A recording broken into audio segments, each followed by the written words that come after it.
టమాటా నిల్వ పచ్చడి అండి. టమాటాలు బాగా కడిగి ఇలా తడి లేకుండా తుడుచుకోవాలి.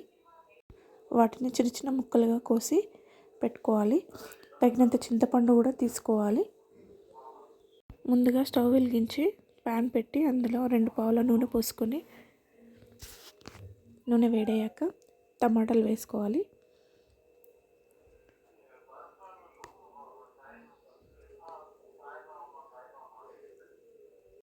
టమాటాలు వేసుకొని కలుపుకొని తర్వాత అందులో చింతపండు వేసుకోవాలి.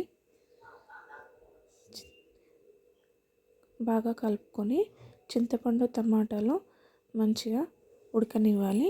కొంచెం పసుపు వేసి కూడా కలుపుకోవాలి. బాగా కలిపి నీరు మొత్తం ఇగ్గే వరకు, గట్టిదనం వచ్చే వరకు మూత పెట్టి ఉడికించుకోవాలి. అప్పట్లోగా మనం పక్కకి స్టవ్ మీద ప్యాన్ పెట్టి కొంచెం మెంతులు వేయించుకోవాలి.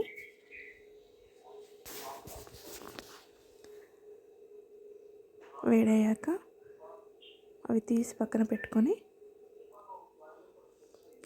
మళ్ళీ అదే ప్యాన్లో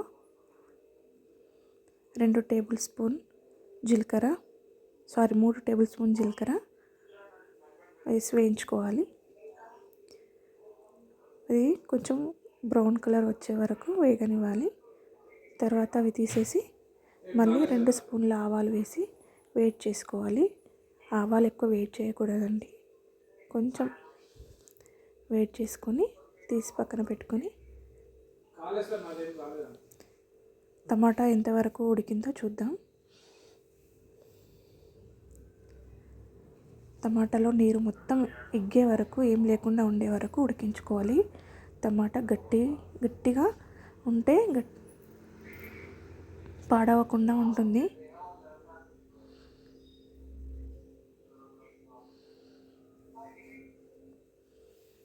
అప్పటి వరకు మనం వేయించుకున్న జీలకర్ర, ఆవాలు, మెంతులు పొడి చేసి పెట్టుకోవాలి. టమాటా గట్టిపడింది కదండి. అందులో ఇప్పుడు కారం, తగినంత ఉప్పు, జీలకర్ర మెంతుల పొడి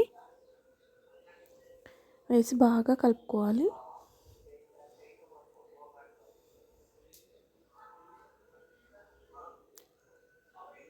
నేను కారం ఎక్కువ వేయలేదండి. తర్వాత ఎల్లిపాయలు వేసుకొని కలుపుకోవాలి.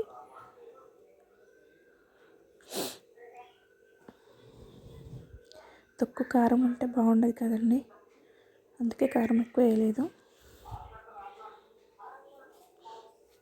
దాన్ని ఆ తొక్కుని కలిపిన మిశ్రమాన్ని మిక్సీ జార్లోకి తీసుకొని మిక్సీ పట్టుకోవాలి.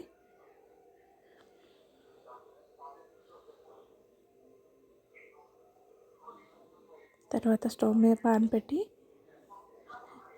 గిన్నె వేడి చేసుకొని ఆయిల్ పోసుకోవాలి. ఎక్కువనే తీసుకోవాలండి ఆయిల్. జీలకర్ర, ఆవాలు,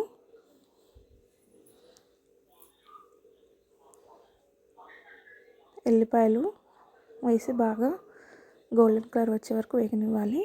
తర్వాత కొన్ని మిరపకాయలు, కరివేపాకు కూడా వేసుకొని కలుపుకోవాలి.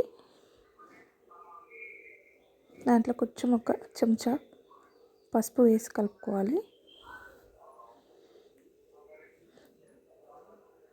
అంతేనండి, పోసు అయిపోయింది. టమాటా మిశ్రమంలో మిక్సీ పట్టాం కదండి, చట్నీలో పోసు వేసి కలుపుకోవాలి. నూనె మనకి ఎక్కువ అనిపిస్తుందండి, కాకపోతే మొత్తం కలిపితే మొత్తం తొక్కుకు పట్టేస్తుంది నూనె, ఎక్కువ అనిపించదు. అంతేనండి, టమాటా చట్నీ రెడీ.